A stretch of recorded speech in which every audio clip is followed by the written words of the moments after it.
Bom dia, pessoal. Tudo bem, galera? Estamos aqui iniciando a nossa videoaula. Espero que vocês estejam bem. Estou com saudade de vocês. E vamos lá. Vamos falar sobre desenvolvimento físico.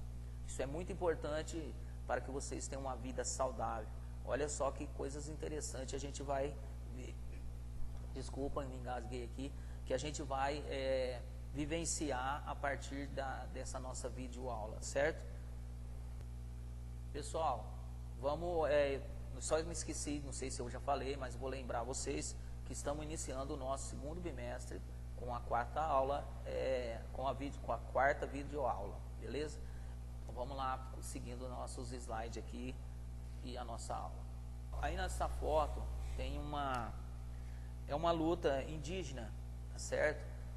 Entre duas mulheres, e essa luta acontece muito no Campeonato Mundial do Povos Indígenas, que a gente conversou no primeiro bimestre, tá certo? A gente não vai falar muito, não vou me aprofundar muito sobre essa atividade, porque está na apostila do segundo bimestre. Lembrando a vocês que quem não pegou as apostilas ainda, dá uma procurada aqui na secretaria, que tem ainda várias apostilas para serem entregues, tá bom? Só lembrando vocês, antes da gente começar mais preciso a nossa aula. Vamos lá? Objetivos do desenvolvimento do desenvolvimento físico. O objetivo é você compreender as características suas e dos seus colegas. É identificar a capacidade física sua e a do seu amigo, do seu colega de sala ou do seu colega de outra sala, certo? Durante a realização de práticas corporais. Por que eu estou dizendo isso? As características dos seus colegas. Por exemplo, você tem mais habilidade, você tem mais dinâmica para aquele jogo. Você gosta daquela atividade. E o seu amiguinho não gosta daquela atividade. O que você tem que fazer? Cooperar com ele para que ele também possa vivenciar aquela atividade. Não na intensidade que você faz, mas com que ele possa também vivenciar aquelas atividades que você está praticando, o que o professor propôs para fazer naquela aula. Identificar as capacidades físicas, por exemplo, não sei se eu posso falar essa palavra, mas vou falar um mais gordinho ou mais acima do peso, com mais dificuldade, vai ter mais dificuldade do que um abaixo do peso, ou tiver no peso ideal. Então essas são as capacidades físicas. Compreender a função das medidas antropométricas do IMC, que a gente vai falar mais à frente, eu vou explicar melhor. IMC quer dizer Índice de Massa Corporal, também vou explicar um pouquinho mais à frente. Reconhecer as práticas corporais. O que é reconhecer as práticas corporais?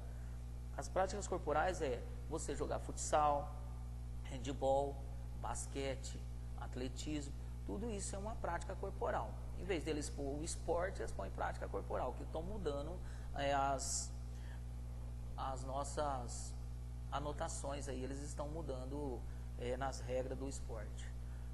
Realizar também os testes de avaliação de forma correta, experimentar e fluir diferentes práticas corporais, planejando e utilizando estratégias para a solução dos desafios. Desafio nada mais é do que uma competição, do que uma realização de um esporte, com regras, e sobre isso que a gente vai falar da nossa aula. A nossa aula, ela não pode ser competitiva em certos momentos, apesar que um tem que ganhar e o outro tem que perder. Então tem essa competição, mas na escola o objetivo maior da atividade física é para você conhecer o esporte propriamente dito e vivenciar. Nós nunca devemos competir, a não ser quando a gente faz a gincana ou o interclasse, e aí tem a competição que tem que ter um vencedor, tá certo? Então tudo isso aí que a gente está falando. O desenvolvimento físico, normalmente o conceito de desenvolvimento é relacionado ao crescimento. Desenvolvimento é uma coisa, crescimento é outra coisa, certo? Esses dois temas agora a gente vai ver embaixo. O crescimento é correspondente ao processo que gera alteração na dimensão. Por exemplo, você nasce com 2, 3 50 centímetros, 3,5 kg de peso, e com o passar do tempo você vai desenvolvendo esse tamanho, você vai crescendo. E essa relação, ele está relacionado ao tempo, contando desde o seu nascimento até a sua idade adulta. Com o passar do tempo, no crescimento, fisiologicamente, o ser humano ele começa a perder massa magra e começa a encurvar um pouco o corpo, e com isso diminui um pouco a estatura dele, certo? Se vocês precisarem, é só pesquisar melhor sobre o crescimento, que vocês vão ter essa resposta aí da diminuição de tamanho quando a gente envelhece. Já o desenvolvimento está relacionado às modificações que trazem melhoria aos órgãos e sistemas corporais, bem como as funções. Por exemplo, tem gente que engorda muito, tem gente que mesmo se alimentando demais, comendo muito, não consegue engordar. Isso é genética, né? Que também está na apostila, se vocês quiserem se aprofundar um pouco mais antes da gente chegar lá, está também à disposição na apostila. É só vocês estudarem um pouco que vai dar tudo certo, beleza? Então é isso aí que eu queria falar para vocês do crescimento e do desenvolvimento. Aqui nesse slide, nós estamos já dando um exemplo das medidas antropométricas. Medidas antropométricas é a sua altura vezes o seu peso, massa corporal, dividido pela sua altura ao quadrado, certo? A idade, tempo em anos, né, em meses, isso determina desde o seu nascimento. Massa corporal é toda a massa que você tem no seu corpo, normalmente chamado de peso, certo? Que é como se fosse você pegar 1 quilo de arroz e pesar. O peso total desse arroz é 1 quilo. Se você pesa 60 quilos, o seu peso corporal é 60 quilos. Envergadura é a distância entre os braços. Você pegar da ponta do indicador, dedo médio, até o outro dedo de braços abertos. Aí vai dar a sua envergadura. Comprimento dos membros inferiores é a medida das pernas, da planta do pé até a articulação da cabeça, do fêmur, tá? Essa é a parte inferior, até a cintura. A altura superior é da cintura até o final da cabeça, certo? Altura total, medida desde a planta do pé, ponto máximo alcançado pelas mãos direitas, com o braço direito estendido acima da cabeça. E a medir esse aparelho que esse profissional está medindo chama estadiômetro. Nós aqui, como a escola, a gente tem que improvisar. Na piscina mesmo eu coloquei muita métrica e a gente pega uma tábua e coloca na cabeça da pessoa, e dá para fazer também essa avaliação, tá certo? Então é uma coisa que a gente precisa estudar bastante para entender melhor, tá certo? Agora eu só vou ler esse slide para vocês entenderem um pouco melhor. Quando um profissional, um médico ou um professor de educação física, ele verifica as medidas antropométricas de uma pessoa, certo? Ele as compara com medidas pré-estabelecidas. Pré-estabelecida é porque tem um órgão que pré-estabelece as regras de como funciona essa medida. E esse indivíduo que foi avaliado nesse texto que eu vou ler para vocês, ele tem uma vida, ele foi preparado para ter uma vida muito bem desenvolvida, num lugar bem desenvolvido, uma genética, foi escolhido a dedo. Então a gente, às vezes, nós temos que não levar sempre ao pé da letra essas avaliações. A gente tem que ter algumas variações. E cada indivíduo tem suas características pré-estabelecidas. Por exemplo, eu, Nilton, professor de vocês, sou baixo, negro, Você pode ser alto, magro, certo? Você pode ser alto, gordo, sobrepeso. Então, cada indivíduo tem sua peculiaridade. Olha só, não consigo enrolar tudo a língua aqui, não consegui falar a palavra, pessoal. Desculpa aí, tá certo? Então, eu vou continuar lendo aqui para vocês. Ó, quando um profissional, na página 5, se eu não estiver enganado, tá, pessoal?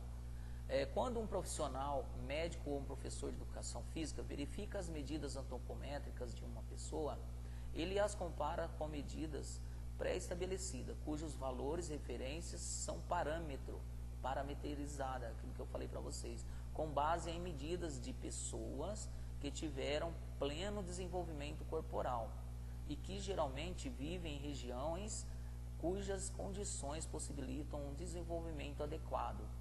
Portanto, nem sempre os valores utilizados como parâmetro correspondem à realidade do indivíduo que está sendo avaliado.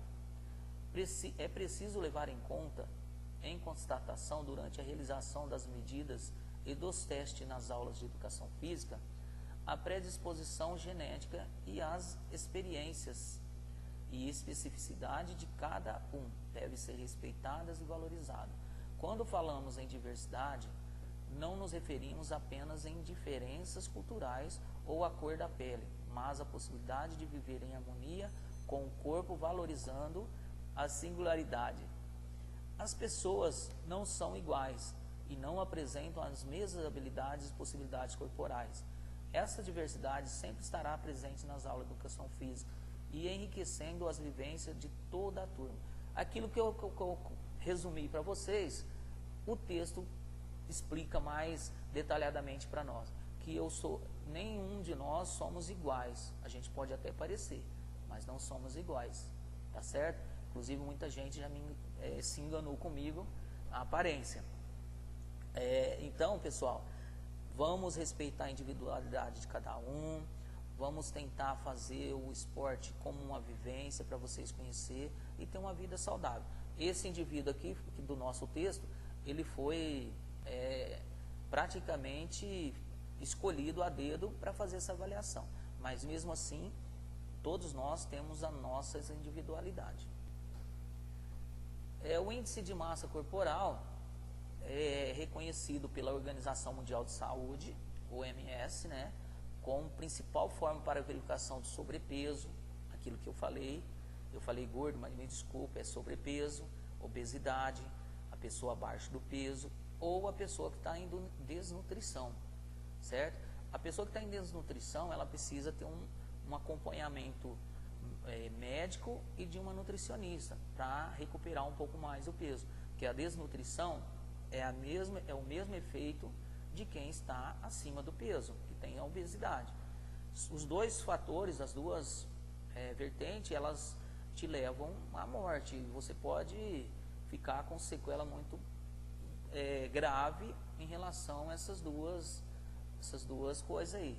O peso normal é que você está dentro do parâmetro. O peso muito abaixo do peso, você está com desnutrição. Então, para isso, precisa procurar um profissional capacitado e começar a praticar atividade física, que é o nosso objetivo na escola. Fazer com que vocês começam a ter prazer e vontade de praticar atividade física, tá certo? E saiba mais um pouquinho, meus colegas, meus amigos, que nas escolas acontece demais. Esse slide e o próximo, vocês vão ver que coisa interessante e que pode você carregar isso na sua vida pelo resto da sua vida. Coisa que vai deixar uma sequela muito traumática na vida de vocês. Então, cuidado, vamos tratar nossos amigos com mais cuidado, com mais carinho, porque saiba mais sobre isso que eu estou falando, é sobre o bullying. Uma pesquisa realizada pelo Instituto de Pesquisa Econômica Aplicada, o IPA, apontou que o peso corporal é o fator predominante para a ocorrência de bullying. Por quê? Nas escolas brasileiras, essa ocorrência, esse peso corporal, nada mais é a pessoa gorda, a pessoa que está sobrepeso, certo? E aí, durante os entrevistados, 54% desculpa aí, pessoal, deixa eu voltar aqui que eu me perdi. 54% das pessoas do Brasil se considera muito gordo, 54%, mais da metade da população. E afirmam também já ter sofrido bullying em função do peso. Qual que é os nomes que eles mais chamam? Ô gordinho, ô baleia, ou não sei o que. Então isso tudo é bullying e as pessoas não gostam, porque ao contrário também acontece 34% das meninas que se considera muito magra, se sente também isolada. Esses são os fatores que levam a pessoa ficar com uma vida mais reservada, a pessoa fica com vergonha de sair, a pessoa fica com vergonha de pôr um maiô, a pessoa fica com vergonha de sair com as amigas, ela se afasta das amigas ou dos amigos, tanto magrela demais ou gordona ou mais gorda, né? Porque se ela ela vai se sentir excluída da turma. O negro também, às vezes, com as pessoas mais claras, ele se sente excluído, porque ele é diferente de cor, mas é um ser humano igual a qualquer um. Nada impede dele ser bem aceito só porque a causa da cor. Se tirar a pele, eu sempre falo com meus amigos, se tirar a pele de todo ser humano, nós todos somos iguais, não tem diferença. Então, pessoal, é uma coisa muito séria que nós precisamos nos aprofundar. Quem se interessar, entre melhor, lê bastante essa apostila, que ela explica muito sobre o bullying. Aqui nós estamos passando uma videoaula e é uma coisa que a gente precisa ter muito cuidado, porque aqui eu vou ler no segundo parágrafo da página 7, nesse slide, o bullying caracterizado por agressões verbais ou físicas. Verbais é que você fala, física é quando você fica repetindo, ou não sei o que, ou não sei o que, e essa pessoa acaba ficando com sequela pro resto da vida. Então, é uma manifestação de desrespeito e pode causar diversos problemas, além de deixar marcas que podem ser carregadas para a vida toda. E as aulas de educação física vêm para nos ajudar a combater um pouco mais essa cobrança desse mal tão grande que tem na nossa vida aí, que é o bullying. E a educação física faz com que todos participem, independente das suas habilidades, das suas dificuldades, a gente tenta fazer com que todos participem. Espero que vocês tenham gostado. Me desculpa alguma hora que eu me dei uma engastalhada aí, uma engasgada, né, nas palavras, porque é um tema complexo e que nos ajude a fazer com que a gente acaba se emocionando na hora de comentar. Não esqueçam de deixar o like de vocês lá no canal e acredite no poder da educação. Juntos somos mais fortes. Eu aceito aí que vocês possam dar ideias para que nós possamos fazer uma aula cada vez melhor. E essa aí foi muito boa. Obrigado, fique com Deus e até a próxima.